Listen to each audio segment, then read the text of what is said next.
उसके बाद यज्ञशाला में जाकर ऋत्विक तथा मुनियों के साथ विधान पूर्वक यज्ञ करने लगा।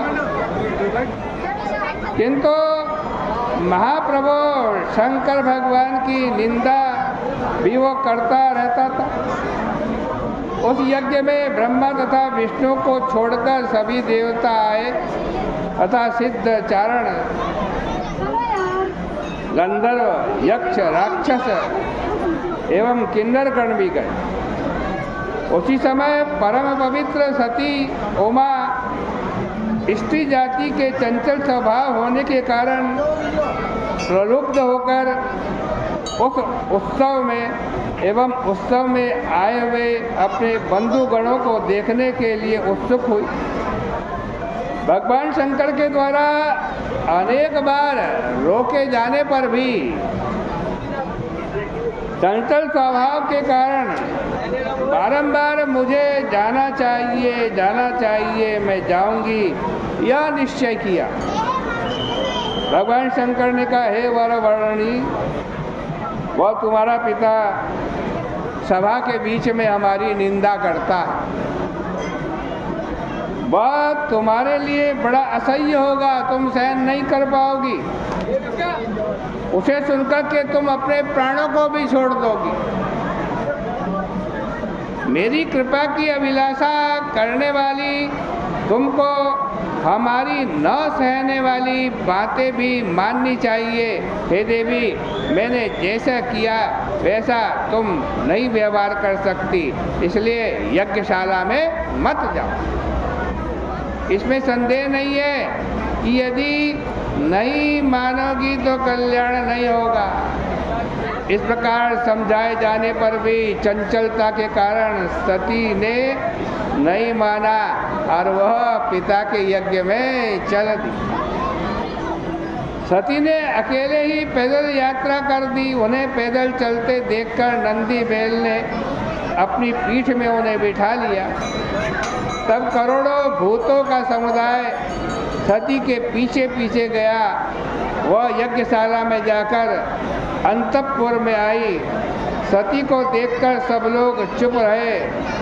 यह देखकर दुखी होकर वे वहाँ से निकली और अपने पति के वचनों का स्मरण करके यज्ञशाला की उत्तर वेदी की ओर गई। वहाँ भी उनके पिता तथा अन्य सभ्य चुप ही रह गए, आशीर्वाद तक नहीं दिया। सती ने रुद्र की आहुति तक अपने पिता की चेष्टा देखी। रुद्र को छोड़कर हवन करते हुए पिता को देखकर सती की आंखों में आंसू आ गए। तदनंतर देवी ने कहा, बड़ों का उल्लंघन करना प्राणियों के लिए हितकर नहीं हुआ करता। जो संसार का निर्माता एवं भरण पोषण करने वाला है, सबका प्रभु है तथा नित्य है, उस महाप्रभु रुद्र के लिए हवि क्यों नहीं दे रहे? आए वे इन महात्माओं में से किसी ने तुम्हारी बुद्धि का आज सुधार नहीं किया क्या?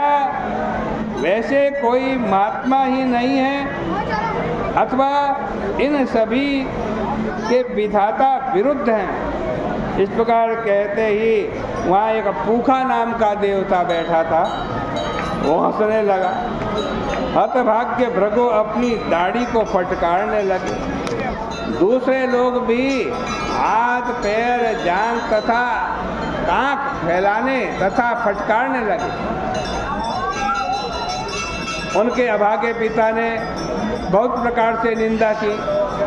यह सुनकर के रुद्र की पत्नी सती ने क्रोध से व्याकुल होकर के अपने सुने हुए इस पाप अर्थात अपने पति की निंदा सुनना भी पाप है, उसका प्रायश्चित पाप शोषण करने के लिए अपना शरीर त्याग कर दिया।